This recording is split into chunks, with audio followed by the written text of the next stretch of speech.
এসো আমরা কিছু নতুন শিখি। দেখো আজকে রয়েছে ৯ ডিসেম্বর ২০২৪। ওবিসি কেসটা আজকে সুপ্রিম কোর্টে উঠার কথা ছিল। দেখো কেস নম্বর এখানে দেওয়া রয়েছে, সমস্ত কিছু ক্লিয়ারলি মেনশন করা রয়েছে। আজকে ২টো ৩০-এ কিন্তু উঠেছিল।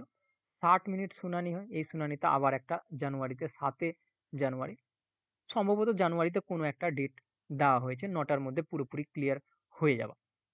এবার দেখো ওবিসি কেসটা যতক্ষণ না ফাইনাল হচ্ছে, ডব্লিউপি কেপি এবং ডব্লিউপি এসআই এর যে পেপারে বেরিয়েছিল যে ডেটগুলো, সেই ডেটগুলোতে কখনো এক্সাম হতে পারে না।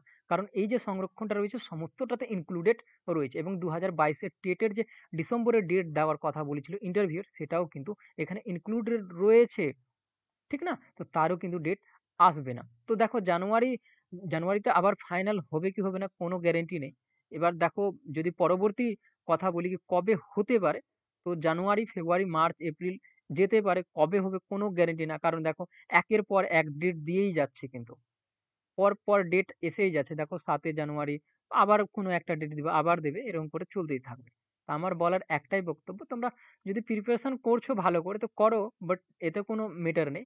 বাট এখন কিন্তু যে পেপারগুলোতে ডেট বেরিয়েছিল সেই ডেটগুলোতে কিন্তু আর এক্সাম হচ্ছে না। জানুয়ারি এবং ডিসেম্বরে যে ডেটগুলো বেরিয়েছিল সেই ডেটগুলোতে এক্সাম হচ্ছে না। ক্লিয়ার? তো এই আজকের ভিডিও এখানেই থাকলো।